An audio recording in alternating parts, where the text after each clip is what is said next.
Halo, apa kabar Anda semua? Assalamualaikum warahmatullahi wabarakatuh. Senang sekali kembali berjumpa dengan Anda semua dalam program Off the Record, membaca berita di balik berita. Ini sebuah perbincangan dari dapur redaksi. Masih bersama saya, Hersun Arif. Dan saya Agi Beta, senang sekali menjumpai Anda hari ini dan semoga kita semua dalam keadaan waras, sehat, berakal sehat. Ini yang penting itu akal sehat, karena kelihatannya udah menjelang pemilu dan pilpres ini, terutama banyak sekali orang yang nggak berakal sehat gitu ya. Dan ini memang kalau orangnya kumat atau gilanya itu gila 5 tahunan sekali gitu ya. Tapi yang sekarang ini parah. kumat kumat gilanya 5 tahun sekali gitu.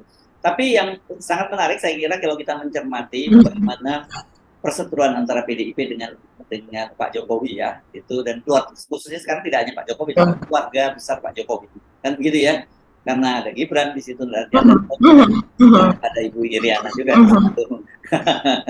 Nah ini berkaitan dengan acara kemarin ya yang di Bali ya Mbak Agi ya, acara di Gianyar tepatnya itu ketika baliho-baliho dari Ganjar Mahfud dan PDIP dibersihkan menjelang kedatangan Pak Jokowi di Bali itu. Dan Jokowi sudah berada di IKN ya, di Kalimantan Timur, dan dia mengatakan bahwa ya mestinya itu kepala daerah kalau melakukan ada pembersihan atribut itu berkomunikasi dengan partai-partai politik gitu ya. Ini Pak Jokowi kelihatannya saya bingung, yang mau kampanye yang mau jadi presiden lagi ini Pak Jokowi atau Pak Prabowo dan Gibran gitu ya. Kok Pak Jokowi kalau saya lihat gerakannya itu seperti orang mau berkampanye dan mau maju pilpres lagi gitu loh Mbak. Tapi tiap hari kita bisa melihat Pak Jokowi itu berkeliling seluruh Indonesia. Ya itu memang bagus ya, yang namanya presiden mengetahui keadaan yang ada di bawah, begitu kan? Coba saja kita lihat dari sejak Pak Jokowi pulang dari Cina dan Arab Saudi, yaitu sekitar tanggal 21 Oktober ya. Dan sejak itu kita sudah melihat Pak Jokowi misalnya di Sumatera saja, gitu sudah ada di Sumatera Barat, ada di Lampung, terus kemudian kalau tidak salah di Jambi ya, terus sesudah itu berkeliling di banyak tempat lah begitu, sampai kemudian di Bali, dan kemudian sehari sesudahnya sudah dari Kalimantan, saya tidak tahu kemana lagi. Tapi kalau kita yang pernah menjadi wartawan istana ya Mas Irsun, perjalanan seorang presiden itu biayanya sangat besar loh Mas Erzu. Ya, Jadi selain pengawalan, terus bukan hanya soal biaya, kemudian tapi biasanya koordinasi. itu Ya, bukan hanya biayanya Mbak Agi, tapi koordinasi pengamanannya itu kan ya juga. soal koordinasi betul. Ya, ya, dan itu juga memerlukan biaya yang besar juga gitu. Iya betul, karena ini kan melibatkan selain transportasi tentu saja ya, terus kemudian akomodasi berupa hotel apa dan sebagainya. Kita tahu itu dari sejak biasanya 3 hari atau 2 hari sebelumnya tempat yang dituju itu sudah disterilkan, kemudian melibatkan pamong praja setempat, melibatkan kepolisian setempat begitu ya, dan kemudian juga ada ribuan aparat akan dikerahkan itu penduduk atau masyarakat setempat dan sebagainya. Mungkin Pak Jokowi hanya beberapa jam saja berada di lokasi ya, tidak lama begitu, seperti misalnya di pasar itu sudah direkayasa lah sebelumnya, kita ketahui itu betul lah itu kalau kita sebagai wartawan istana ya, siapa nanti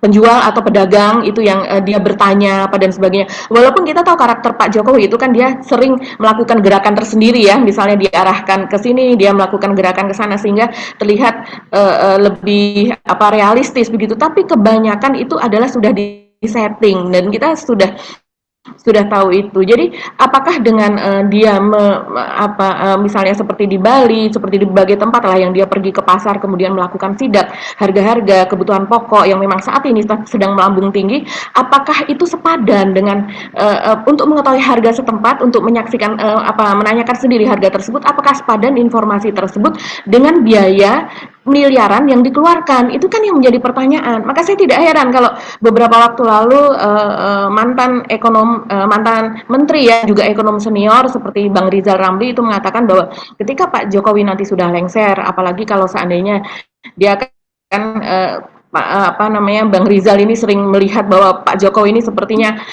bisa jadi gitu akan lengsernya itu tidak mulus kalau melihat berbagai masalah yang timbul selama ini. Dia mengatakan bahwa jika Pak Jokowi lengser maka itu patut untuk diaudit itu masalah perjalanannya tersebut begitu Mas Hersu. Karena ini ketika dia menjadi menteri dari Gus Dur, dulu dia tidak pernah melihat seorang presiden baik Gus Dur maupun yang lain gitu ya melakukan perjalanan semasif seperti yang Pak Jokowi lakukan ini. Dan sepertinya sekarang kalau di masa Pak Jokowi masalah biaya dan sebagainya itu seperti tidak bermasalah gitu Mas Yersu. Padahal tidak mungkin itu perjalanan seorang presiden tidak membutuhkan biaya besar, perjalanan seorang gubernur dan sebagainya saja Ya, juga membutuhkan apalagi presiden. ya. Jadi yang keluar biaya itu bukan hanya anggaran dari pemerintah pusat, tapi pemerintah daerah yang dikunjungi itu juga keluar biaya yang besar loh ya, koordinasinya atau apa logistiknya, macam-macam pengerahan pasukannya itu besar sekali, dan itu memang luar biasa merepotkan. Tapi saya cukup terkejut kalau misalnya kita ambil, memang ada agenda lain di balik. Tapi misalnya di Gianyar itu cuman saya lihat ada 3 ya, yang ribut ini kan di Gianyar ya.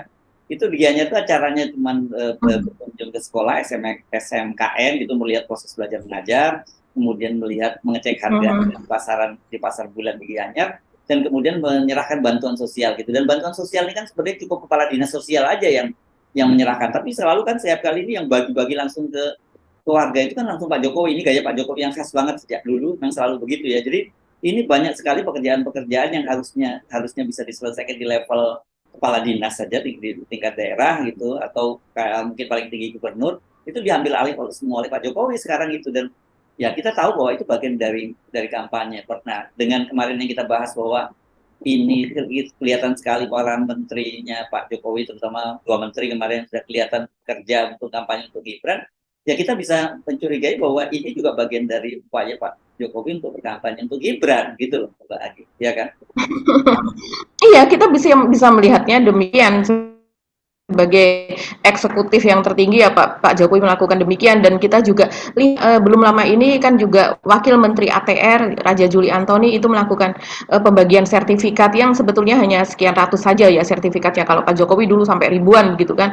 Sekian ratus sertifikat dibagikan dan itu dia terbang ke NTT begitu, dan kita tahu itu waktunya dipaskan bersamaan dengan Gibran melakukan Kopdarwil ya, kopi darat wilayah yang dilakukan di Kupang gitu kalau biasanya. Kaisang yang melakukan, bukan Gibran.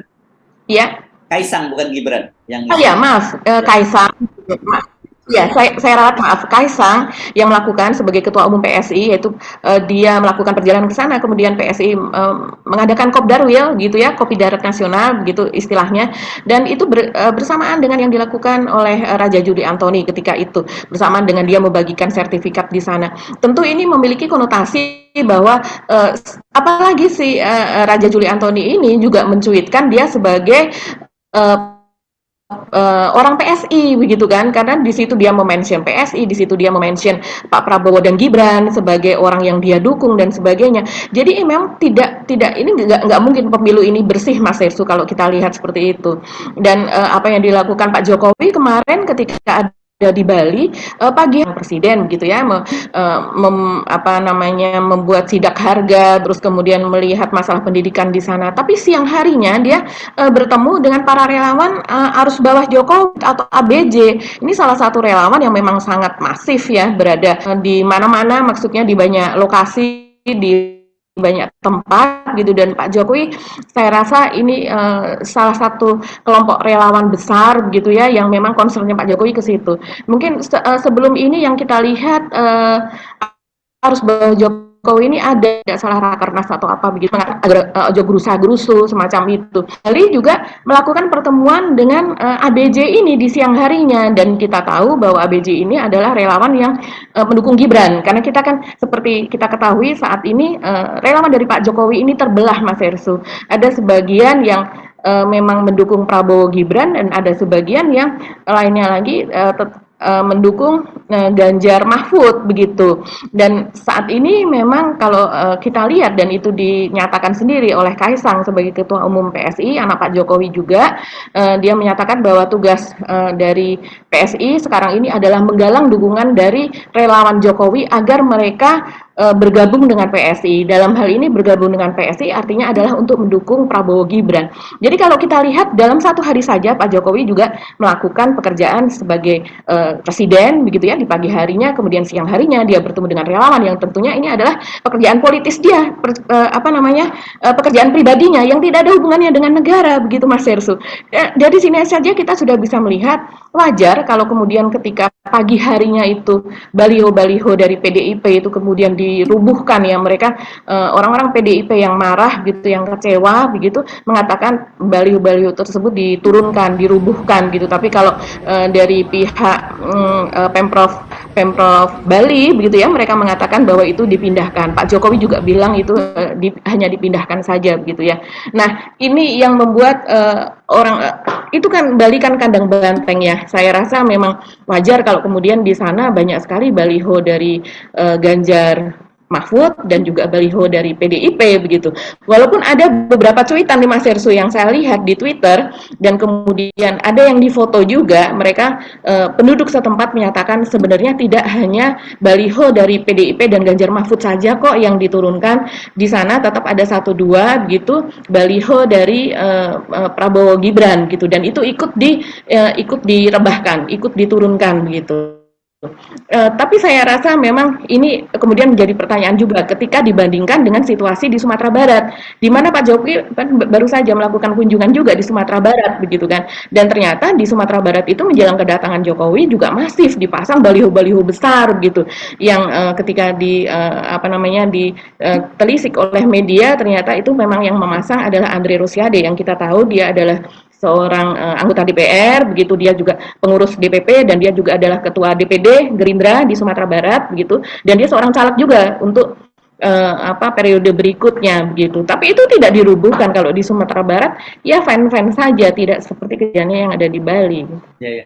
Apakah ini bagian dari upaya Pak Jokowi untuk merebut kandang banteng ya? Karena kalau kita menyimak pernyataan dari Ketua Bidang Kehormatan kemarin waktu pun ini kan kata dia ini provokasi kata dia karena ini kan memang daerah jadi kalau tadi disebut masif sekali baliho-baliho PDIP dan Mahfud Ganjar dan Mahfud ya karena memang ini adalah kandang banteng gitu jadi kata dia mereka pokoknya jadi kata dia PDIP tidak akan tinggal diam ketika bantengnya diusik gitu ini saya tergoda untuk berpikir semacam itu karena berkaitan dengan juga target dari Prabowo dan Gibran yang akan mengubah Jawa Tengah terutama dari kandang banteng menjadi kandang Garuda kan itu juga Pak yang menarik dan ini dikaitkan lagi dengan peran putra dari Pak Jokowi salah satunya ya di Kaisang yang menjadi ketua umum PSI itu kan targetnya dia mereka masuk parlemen dengan suara yang cukup tinggi juga ada yang 6% kan kemarin kita bahas ya ada yang 10% dan itu artinya kan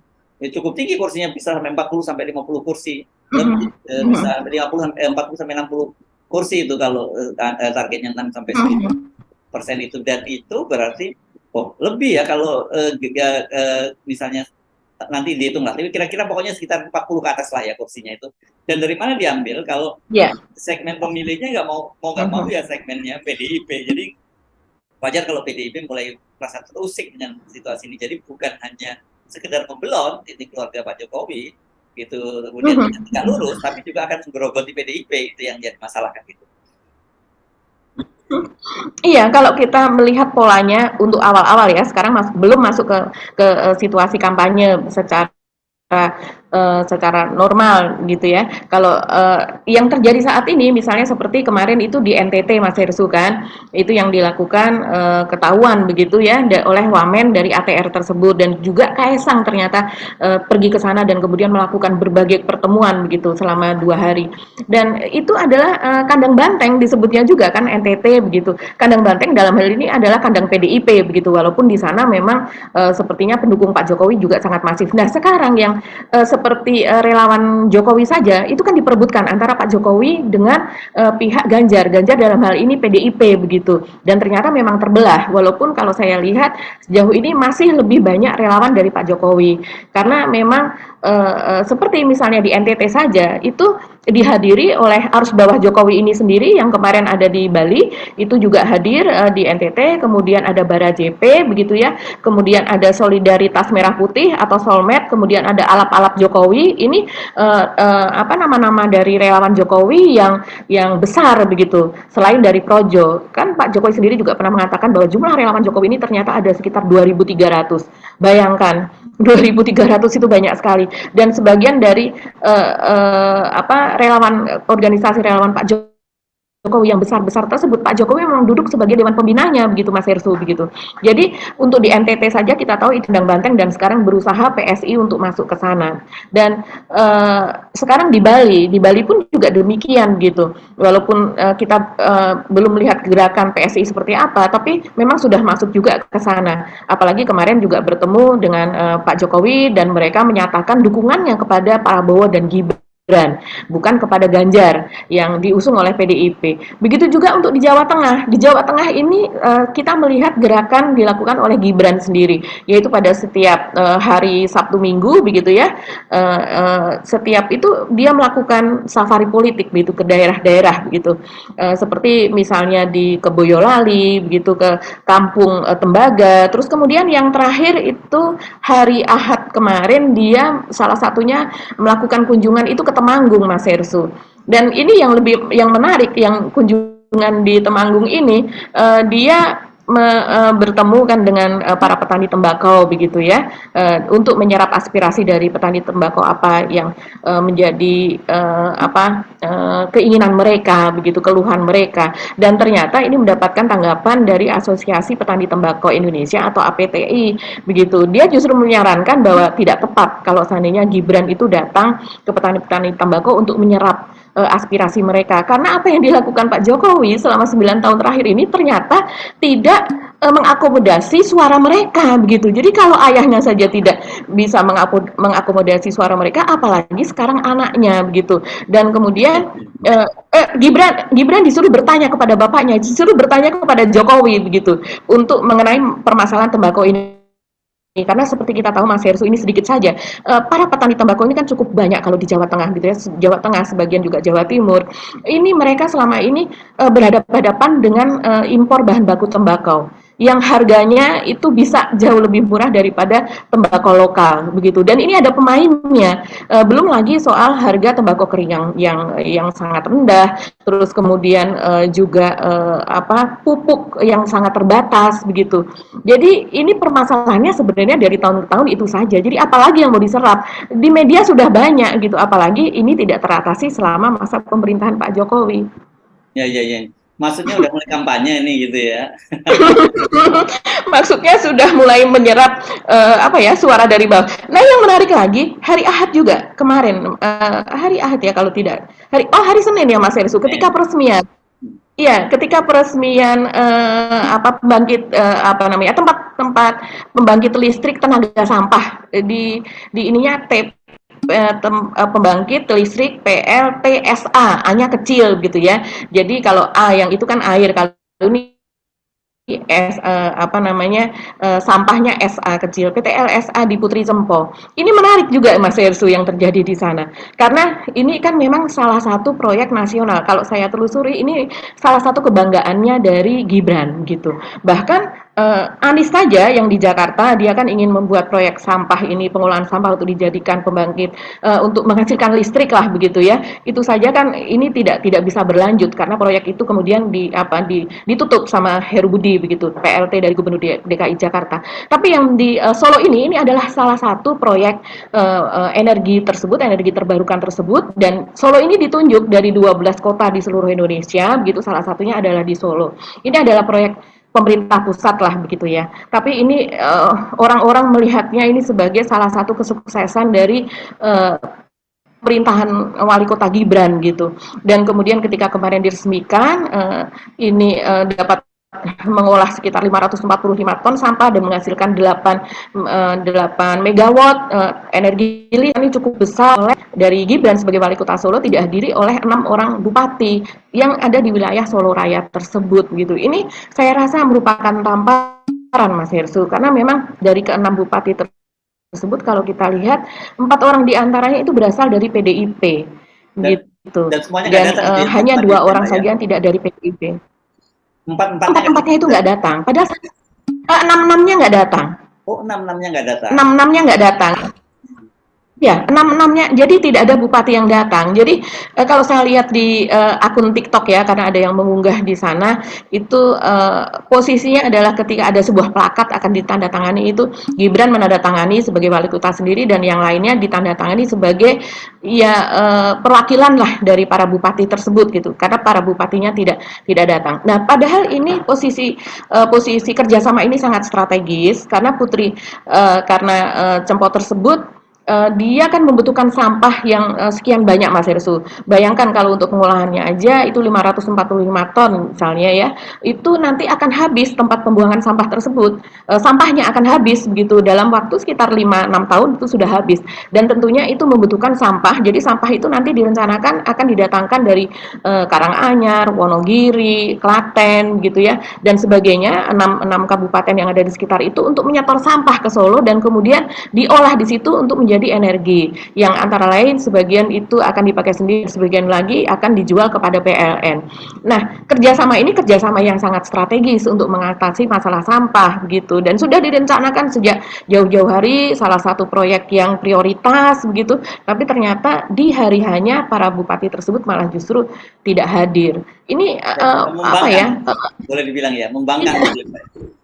Kita bisa melihat ini sebagai pembangkangan entah apa alasannya mereka tidak hadir begitu tapi akhirnya walaupun seharusnya kan peresmian itu dan kemudian keberhasilan dari Gibran membangun pembangkit listrik tenaga sampah tersebut yang kemudian mencuat di media tapi akibat dari ketidakhadiran para bupati malah justru isu tersebut yang merupakan isu politik kalau menurut saya ya yang seharusnya hanya berupa warna-warni itu malah justru yang banyak dibicarakan gitu Mas Irso. Ya, ya. Harusnya ini isu pembangunan, isu lingkungan gitu ya, harusnya yang muncul. Iya, Dan, iya, masuk ke situ itu keberhasilan Gibran gitu ya. yes, oke. Okay. Seharusnya.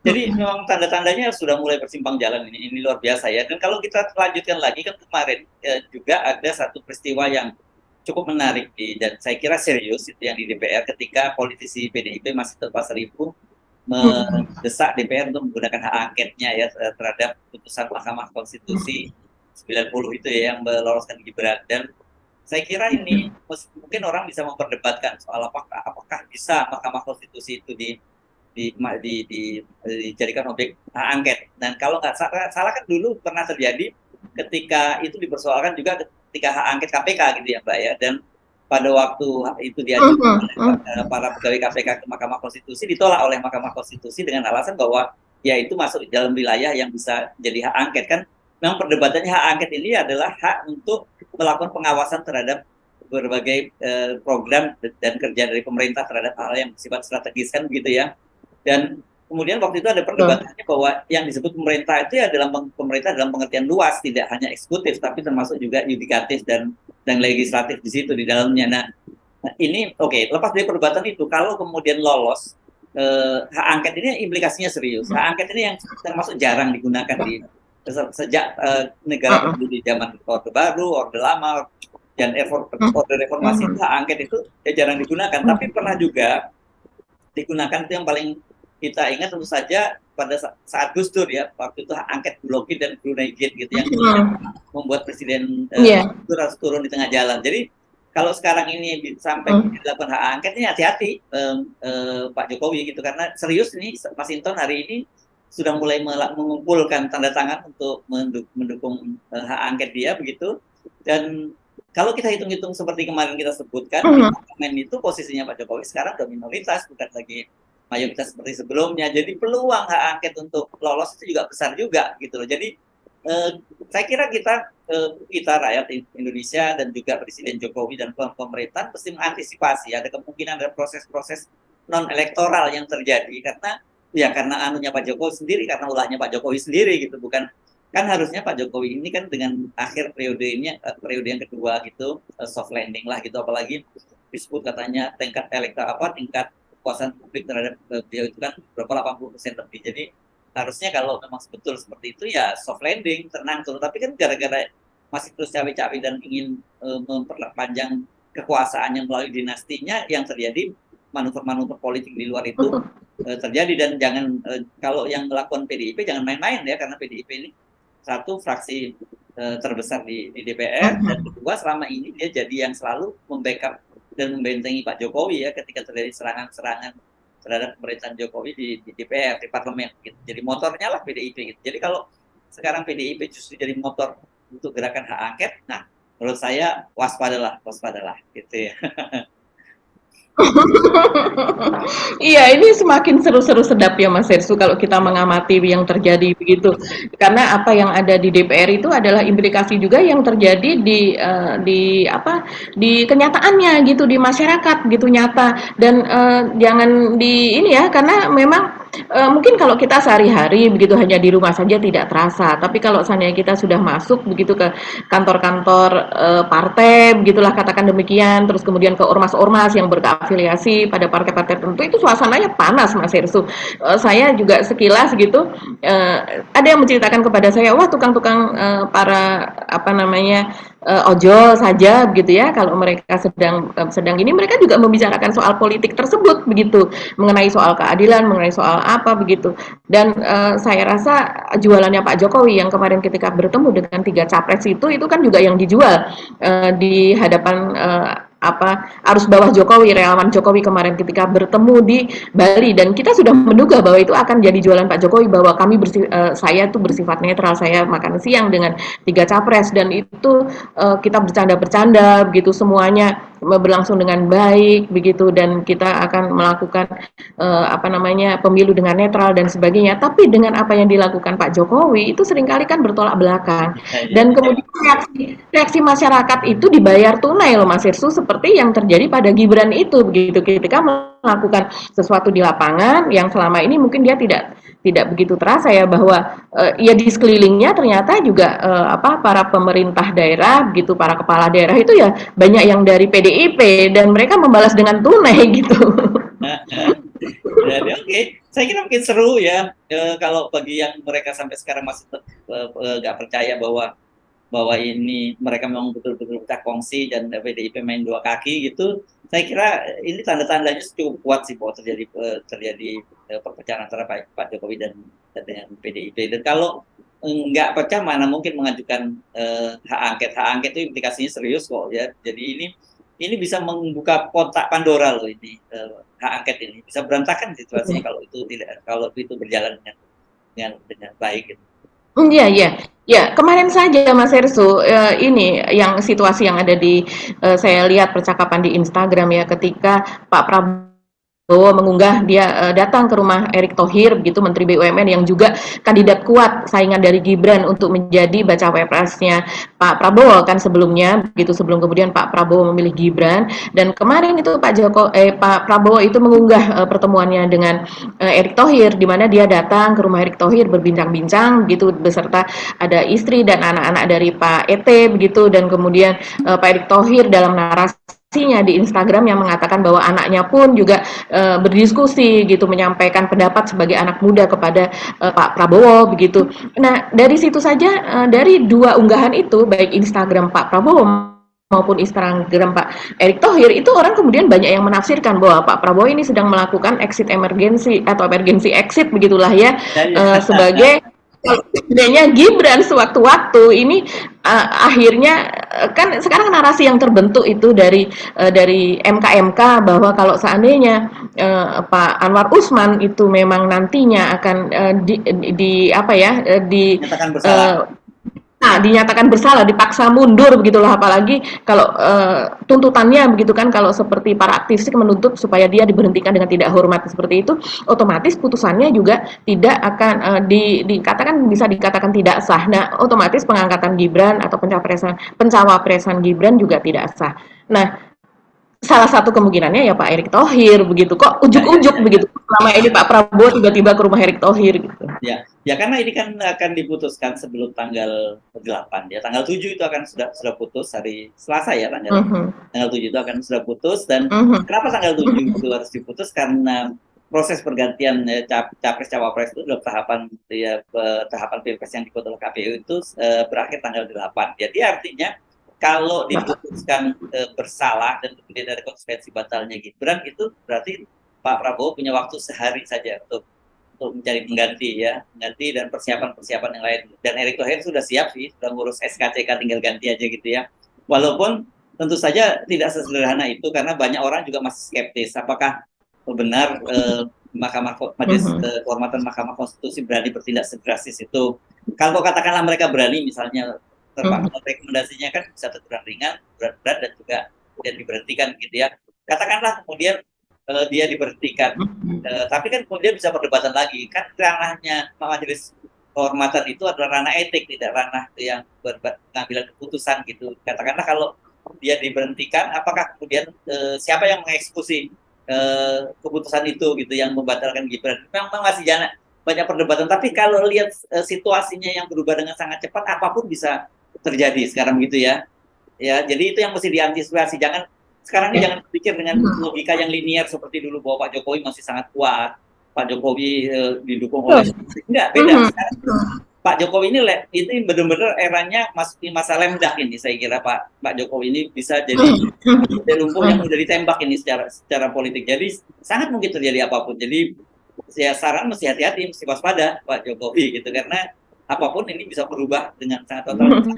sangat apa ya, sangat tidak diperkirakan. Orang kan banyak curiga, Pak Jimli nggak mungkin netral lah karena dia dekat mendukung Pak Prabowo, anaknya juga pengurus di Gerindra dan caleg di Gerindra. Tapi kalau kita lihat statement-statementnya Mhm. Pak Jimli, arahnya sih dia memberikan angin segar kepada para pelapor itu gitu. Dan saya kira Pak Jimli kan juga sebagai pribadi yang punya integritas ya, yang dia sayang pada Mahkamah Konstitusi karena dia merasa bahwa saya ikut mendirikan Mahkamah Konstitusi ini karena dia kan ketua MK yang pertama.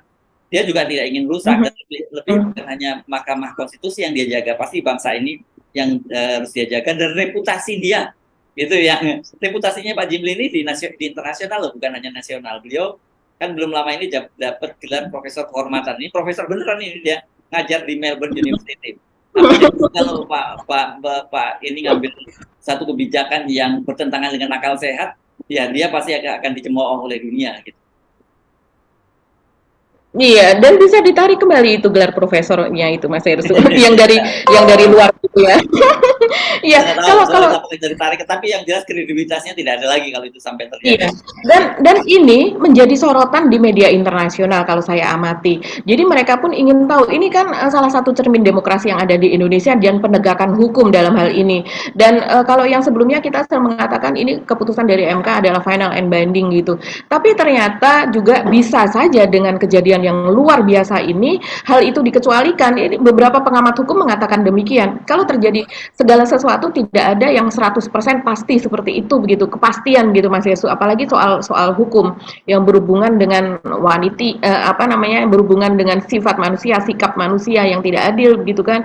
Beberapa sudah mengatakan bahwa final and binding itu bisa dilakukan dengan apa namanya, syarat begini begini begini gitu. Kalau seandainya ternyata prosesnya itu terjadi sesuatu yang memang luar biasa begitu ya bisa saja itu Ya, dikecualikan begitu. Nah, ya. kita melihat Pak Jimli kemarin mengatakan baru tiga tiga hakim konstitusi saja yang diperiksa, muntahannya dia bilang sudah luar biasa. Jadi dia Sampai baru nangis gitu memeriksa. ya, ada tangisan-tangisan di situ ya Mbak ya, kabarnya ya. Kalau Iya, iya, iya. ya ya oke. Ini mencerminkan sebenarnya mudah-mudahan akal sehat itu masih ada di kalangan majelis hakim di Mahkamah Konstitusi. Tapi situasi politik yang membuat mereka jadi Iya. seperti itu. Karena kita tahu kan memang untuk menjadi hakim di Mahkamah Konstitusi itu ada bukan proses politik ya. Ada 3 wakil dari DPR, 3 wakil dari pemerintah dan 3 dari Mahkamah Agung. Jadi ya memang mereka bukan orang yang imun, bukan hidup di ruang hampa. Oke, bagi kita pindah ke satu topik lagi deh, saya kira ya, yang saya kira kalau nggak kita bahas soal Pak Firly Bahuri yang soal sewa rumah yang di Jalan Kertanegara nomor 46 itu ya. Kan Mas kalau kita hubungkan dengan Pilpres juga masih dekat karena ini kan bertetanggaan dengan rumahnya Pak Prabowo di Jalan Kertanegara nomor 4. Dan jangan lupa Pak Firly itu juga belum lama ini pada acara pidato kenegaraan ya dibenarkan dirapikan dasinya oleh Ibu Mega. Megawati begitu kan. Ya, Itu ya, masih ya. Ibu-ibu Oke. Mega. Ya itu masih jadi ingatan dan itu juga sekarang mulai muncul lagi Mas Herssu begitu. Jadi ini menarik ya Pak Firly di mana ternyata sekarang makin clear ya, makin ketahuan ya Mas Ersu, bagaimana status dari rumah singgah yang disebut sebagai safe house, ada juga menyebut sebagai lobby house tersebut gitu. Ya karena ini tadinya kan disebutkan kalau ini diduga itu adalah rumahnya Firly, tapi belakangan kan dia mengaku itu menyewa dan tampaknya kelihatannya benar ini rumah yang disewa kayak gitu ya Mbak ya. Tapi yang agak mengejutkan itu adalah muncul berbagai versi ya, bahwa katanya rumah ini disewa oleh Pak Firly dengan kata pengacaranya ya nggak sampai 100 juta gitu, murah banget ya, nggak mungkin lah rumah di situ 100 juta setahun itu ya itu pasti orang mencurigakan juga ini apakah bagian dari gratifikasi juga, kok murah banget sewanya. Tapi kan belakangan diketahui bahwa itu rumah yang disewa oleh Alex Tirta. Alex Tirta ini adalah yang pemilik Alexis ya dulu, yang tempat hiburan malam yang ditutup oleh Baswedan itu ya. Dan yang pengakuannya anehnya dia mengakui bahwa oh ya itu memang saya yang menyewa, tahunnya 650 juta rupiah begitu. Tapi nah terus kemudian kata dia memang sekarang itu disewa oleh Pak Firly, tapi Pak Firly karena saya yang duluan menyewanya, jadi Pak Firly tinggal melanjutkan. Karena itu Pak Firly membayar ke saya, dan dari saya baru kemudian dibayarkan ke penyewa yang pemilik rumah. Kayaknya nggak masuk akal deh itu ya Mbak ya. Iya itu nanti pergerakan dari uang tersebut kan harus dibuktikan juga kalau seandainya dibuktikan, kan itu bisa dilihat. Tapi kalau memang sekarang kan ada itu Mas Irsu, ada bantahan ya dari Iyang Iskandar, yaitu penasihat hukum dari Pak Firly, yang dia menolak keras pernyataan dari Alex Tirta. Pernyataan itu kan memang dikirimkan diterima oleh media dalam bentuk tulisan ya, berarti pernyataan begitu. Dan pernyataan dari Alex Tirta tersebut dibantah oleh pengacara Pak Firly yang mengatakan bahwa itu disewa sendiri begitu ya, oleh Pak Firly lewat Ray White kalau tidak salah ya, untuk ininya perusahaan tempat penyewa dia menyewa, dan kemudian anak buahnya bernama Andreas kalau tidak salah begitu, yang sudah bekerja lama di Pak Firly. Katanya dia yang bertugas untuk menyewa, yaitu dengan harga bahkan di bawah 100 juta rupiah tersebut. Saya rasa jelas tidak mungkin rumah itu kalau di harga rumah di sekitar situ, apalagi itu dengan tanah seluas 800 meter persegi dengan bangunan yang juga cukup luas, kan lebarnya katanya sekitar 20 meter, panjangnya sekitar 40 meter gitu. Oh ya, ada yang nyebut 350 katanya cuma lebarnya. Ya, kalau yang berdasarkan investigasi teman-teman media yang membandingkan Mas Irsu dengan harga-harga di sana gitu yang disewa di kantor-kantor seperti properti seperti Rewat itu tadi, itu harganya sekitar 40 miliar gitu ya, sekitar 40 miliar itu yang memang bangunannya sekitar 350, kemudian tanahnya hanya 400 atau 500 meter persegi, katanya demikian. Kalau seandainya tanahnya sampai 800 meter persegi ya mungkin harganya di atas dari 40 miliar. Dan kalau kita tahu biasanya harga sewa itu sekitar nggak jauh dari 10% dari harga rumah lah begitu ya. Jadi wajar kalau seandainya misalnya harga 1 miliar begitu ya, biasanya itu sekitar 80 juta, 100 juta harga sewanya setiap bulannya. Biasanya kalau di komplek-komplek seperti itu Mas Hersu. Jadi kalau di Kertanegara harganya 100 miliar itu rasanya tidak mungkin gitu ya. 100 juta. 100 juta, maaf, harga sewanya 100 juta. Kayaknya nggak mungkin. Nggak mungkin. Di Bekasi aja Pak Firly kan tinggal di Bekasi ya, banyak rumah yang disewakan dengan harga 50 juta, 80 juta, 100 juta, itu banyak, dan bukan di Kertanegara begitu ya. Oke, dan ini pun saya kira dilematis buat Pak Firly ya, kalau dia misalnya mengaku dia menyewa sendiri, kok duitnya Pak Firly banyak amat gitu, yang 650 juta seperti Pak Alex Tirta ya kan, mungkin nggak sesuai dengan profilnya Pak Firly untuk nyewa rumah aja sampai 650 juta, artinya 50 berapa itu, 50 ya katakanlah rata-rata sebulannya 50 juta lebih, 50 juta sekian gitu ya. Kalau kemudian betul seperti yang dikatakan oleh Alex Tirta itu bahwa dia itu bukan, kalau ternyata itu dia diberikan fasilitas oleh Alex Tirta, itu bisa gratifikasi. Jadi menurut saya mau kemana pun kena nih Pak Firly itu, kanan kena kiri kena gitu ya kira-kira. Iya, dan apalagi kalau seandainya kita lihat status dari Alex Tirta ini sebagai ketua harian PBSI ya kalau tidak salah Mas Hersu ya. Circle ini kan memang circle bulu tangkis ya. Pertemuannya dengan Syahrul Yassin Limpo pun terjadi di GOR bulu tangkis dan kemudian teman-teman Pak Firly yang di sana adalah mantan-mantan atlet bulu tangkis begitu yang bahkan memberikan kesaksian yang positif begitu menguntungkan untuk Pak Firly tentunya. Dan kemudian ya ini salah satu circle saya rasa.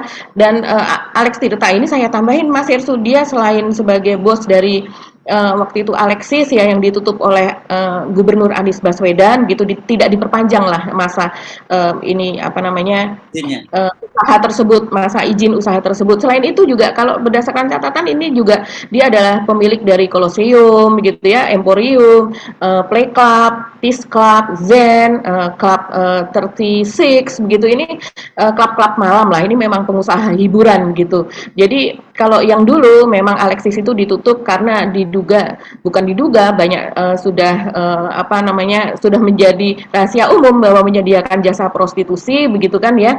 Nah sementara kalau yang usaha-usaha dia yang lain ini memang usaha-usaha untuk hiburan yang semacam itu begitu. Ini pasti ada apa sehingga pengusaha seperti Alex Tirta begitu ya memberikan semacam gratifikasi kan ini masuknya kepada seorang Firly Bahuri begitu. Dan kemudian juga Alex Tirta ini juga ya istilahnya pernah dikecewakan begitu oleh Anies Baswedan dan kita tahu juga Anies ini pernah sangat-sangat diincar oleh Firly Bahuri. Ini kan akhirnya jadi seperti itu gitu. Ya. Oke, ini saya kira kalau saya sih menikmati berbagai manuver Pak Firly lolos dari jerat hukum yang sekarang sedang ditebar oleh polisi ini dan saya kira mungkin penyidik juga sekarang boleh senyum-senyum gitu ya. Tinggal tunggu saja kelanjutannya seperti apa. Itu ya, ya, ya. Lagi Mas Hersu, ada satu lagi ya. Rupanya Syahrul Yassin Limpo sesudah diperiksa oleh KPK kemarin ya, itu dia ditanya oleh wartawan apakah betul dia pernah melakukan pertemuan dengan Pak Firly ini di rumah Kertanegara dan dia mengangguk begitu. Jadi artinya dalam hal ini kalau saya melihat kenapa rumah Kertanegara itu kemudian kemarin digeledah dan rupanya ada barang-barang bukti, ada 2 koper begitu ya yang dibawa keluar. Saya rasa ya memang ada kesaksian dari Syahrul Yassin Limpo. Di situ disebut sebagai lobby house atau rumah lobby begitu kan Mas Safe house juga. Itu safe house juga. Dan kesaksian dari beberapa satpam yang ada di situ yang berhasil investigasi media yang menyatakan memang mobil Pajero hitam itu sering sekali datang di malam hari tapi hanya beberapa jam saja dengan pengawalan begitu. Nah ini kan bisa ditelusuri mobil Pak Firly itu yang sering dipakai sehari-hari mobil apa. Oke, bagi sampai ketemu lagi ya besok ya. Kita mesti mohon pamit. Saya Rizky Arif. Dan saya Agrita, terima kasih atas perhatian Anda. Tetap salam 0%. Assalamualaikum warahmatullahi wabarakatuh. Salam.